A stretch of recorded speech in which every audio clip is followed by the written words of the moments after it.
The conversation opens by situating humanity within a pivotal evolutionary moment, marked by profound transformation and choice.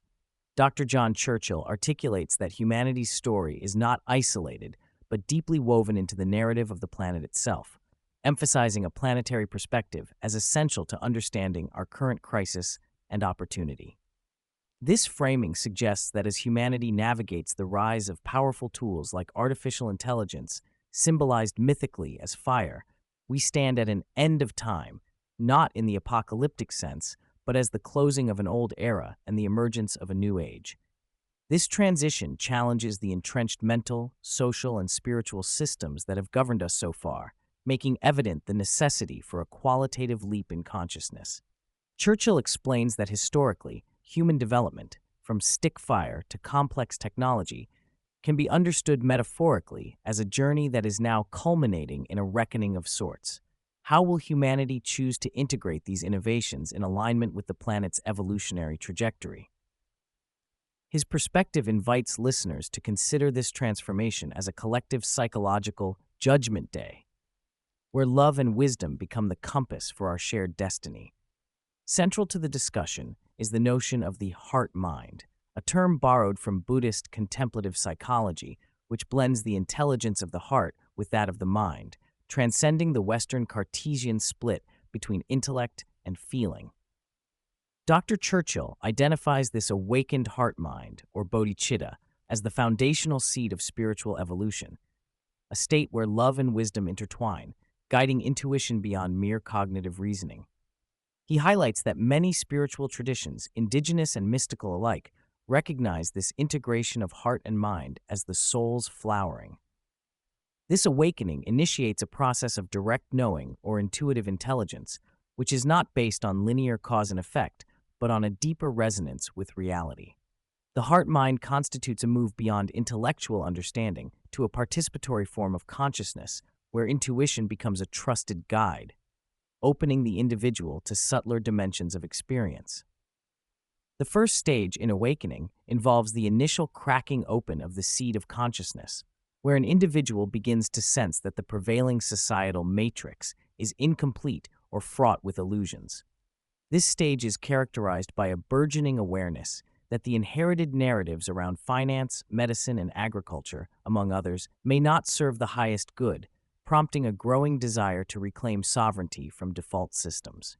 In practical terms, the awakening often manifests in caring for the self physically through diet, exercise, or rejecting medicinal orthodoxies perceived as harmful. There is also an initial impulse toward activism or challenging systemic injustice.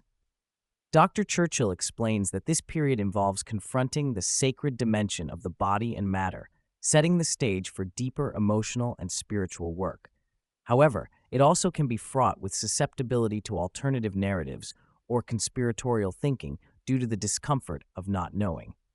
As the seed grows, the awakening journey enters the realm of emotional consciousness.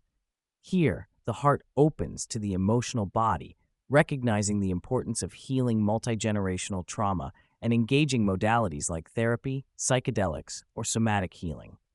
This phase emphasizes feeling what needs to be felt and creating space for vulnerability, compassion, and attunement. Dr. Churchill points out that this stage is often where the astral or subtle realms come into interpersonal and intrapersonal awareness, as one becomes curious about dimensions of experience beyond the physical. However, this expansion can also invite glamour, the tendency to become enamored with spiritual appearances or identities without genuine integration. The emotional body's healing is essential for the heart-mind to deepen and mature in the subsequent phases. The third phase represents the opening of the heart into an expanded cognitive awareness. Integrating the mind with heart consciousness reveals the sacred dimensions embedded within science, mathematics, and the subtle energies of the universe.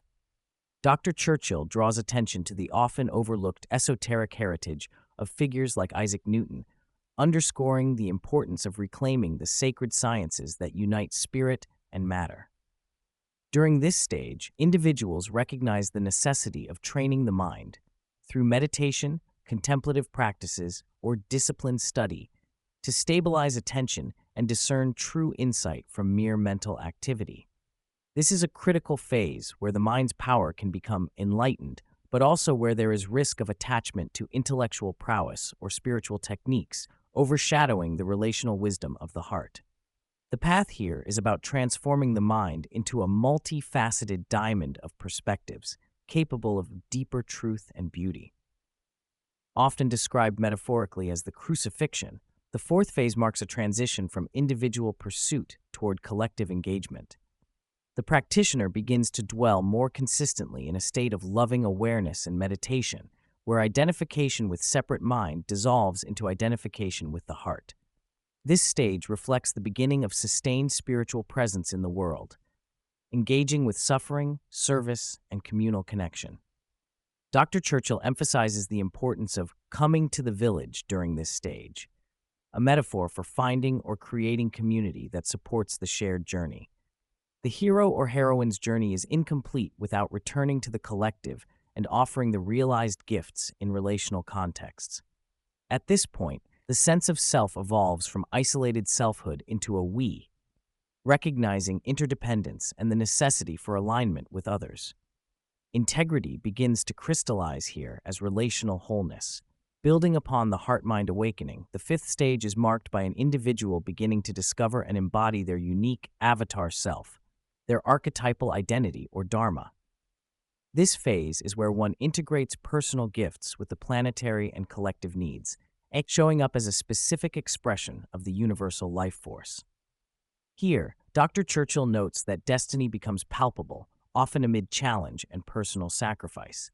The synchronicities and seemingly connected events that shaped prior chapters now appear as a coherent thread, affirming this unfolding purpose. Embodying this archetypal self requires courage, as it demands walking a path not always aligned with comfort or external validation. Nevertheless, this phase deepens the capacity for service, creativity, and leadership. The sixth stage represents a profound shift where the sense of self transcends the soul and touches what Dr. Churchill terms clear light mind. This is an experience of pure clarity and awareness that penetrates emotional and traumatic layers within the body, facilitating deep healing and embodiment.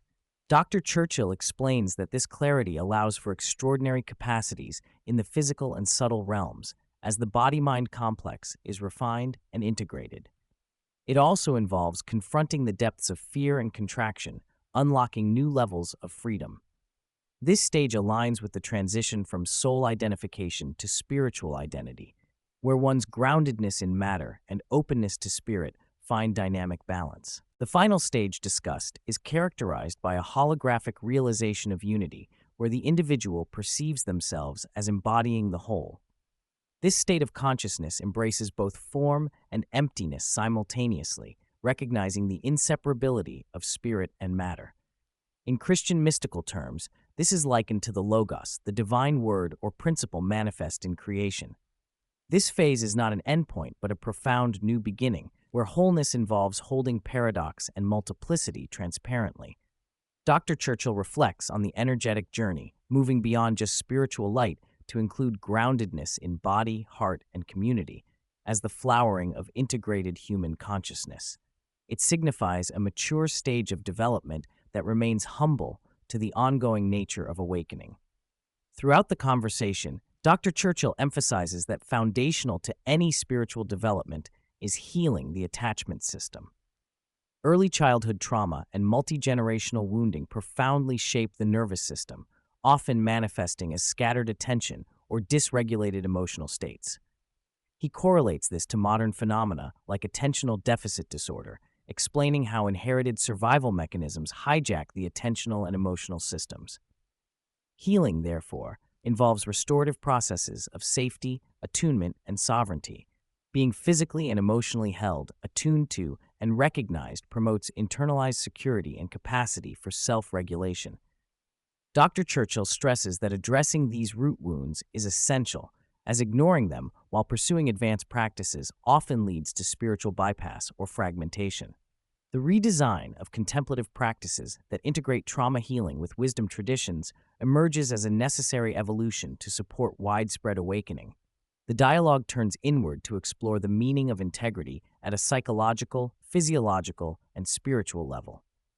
Integrity is described as a state of undividedness where words, actions, motivations, and inner perspectives align coherently.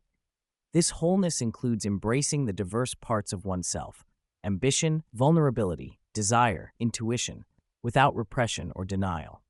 Dr. Churchill further extends integrity into relational and evolutionary dimensions.